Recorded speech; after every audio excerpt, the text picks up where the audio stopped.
Subscribe to the Motorbeam channel, click on the bell icon and hit that like button. Hi guys and welcome to Motorbeam.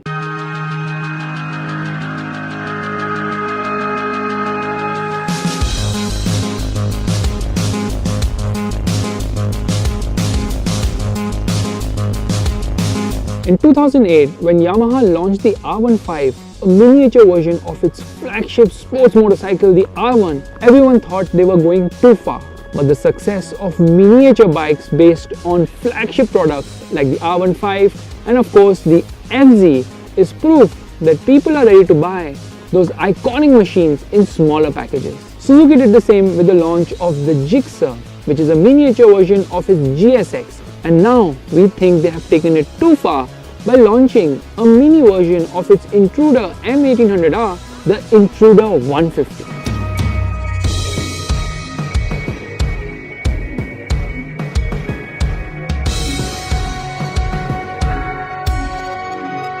The design of the Intruder 150 stays true to Suzuki's flagship Intruder M1800R. So this bike has a lot of presence on the road. The headlight up front is very nicely designed, the panels are very chunky, and the tank is just huge. At the rear, there's a lot of mass too, and this motorcycle gets dual port exhaust which look a bit overdone but yet carry the style quite well. Now Suzuki has used chrome elements but not in abundance, so the mirrors get the chrome treatment, but there is not an overload of chrome as seen usually with cruiser motorcycles.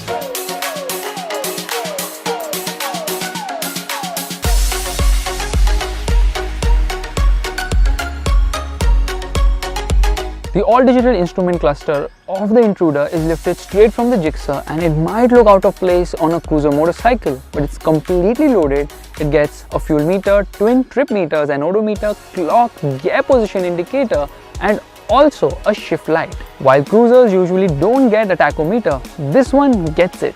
Something which is ergonomically flawed on this motorcycle is the position of the ignition key. It's far ahead, which makes it difficult to use, and if you are in Mumbai, Pune or Bangalore, then you know what trouble you can get when the cops try to snatch the keys away.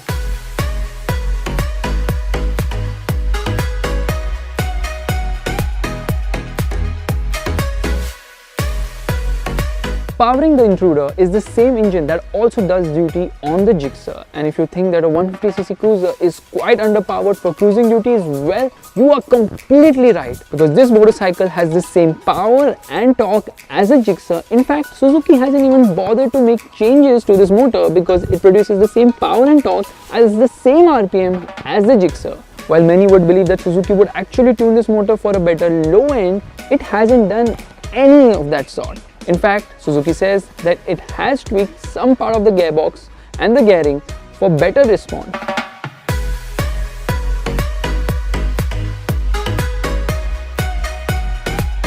Meanwhile, giving it a bigger airbox at the front, while the exhaust has also been tweaked for better performance.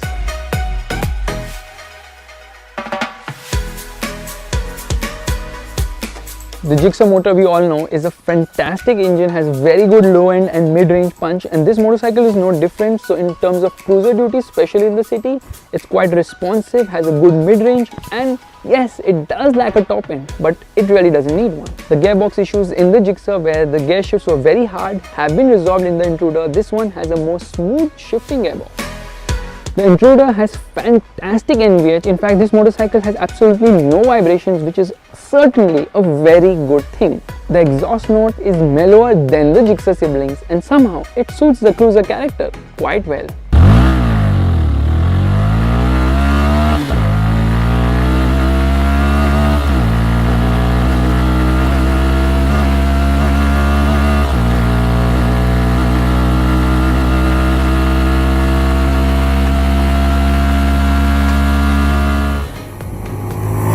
While a small engine on a motorcycle of this size might not sound like the best bet in the market, but what it does give you is good fuel efficiency. Now this one will return as much as the Gixxer does, which is around 40 to 45 kilometers per liter.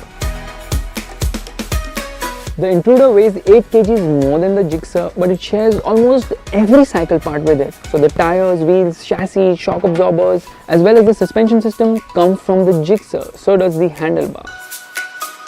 In terms of ride and handling balance, this offers a good ride quality because Suzuki has tweaked the suspension. Now it does get 41mm front forks, which are quite chunky, while the rear gets a 7-step adjustable monoshock. The Gixxer, we all know, has a fantastic chassis which makes it a very fun to ride motorcycle. But for a cruiser, Suzuki had to extend the wheelbase, which has been done by increasing the rake at the front and extending the swing arm at the rear. The handling is just okay by cruiser standards, but the increased wheelbase gives it better stability in a straight line.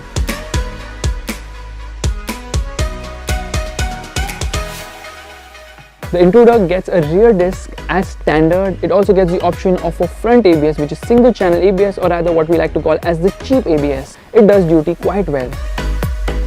The rear doesn't offer much feedback, but the front is quite sharp and offers quite good braking.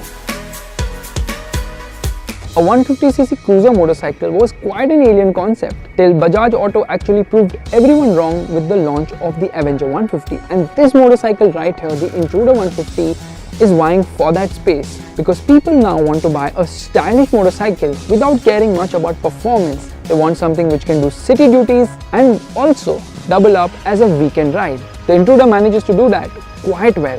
While this motorcycle is very well packaged, has good quality and also comes with all the good things from the Gixxer along with the styling of the Intruder, the pricing puts it bang into Bajaj Avenger 220 territory. But where this motorcycle outshines is it gives you both riding fun, good quality, Suzuki's proven reliability, and of course a motorcycle which reminds you of the big daddy of them all, the Intruder M1800R.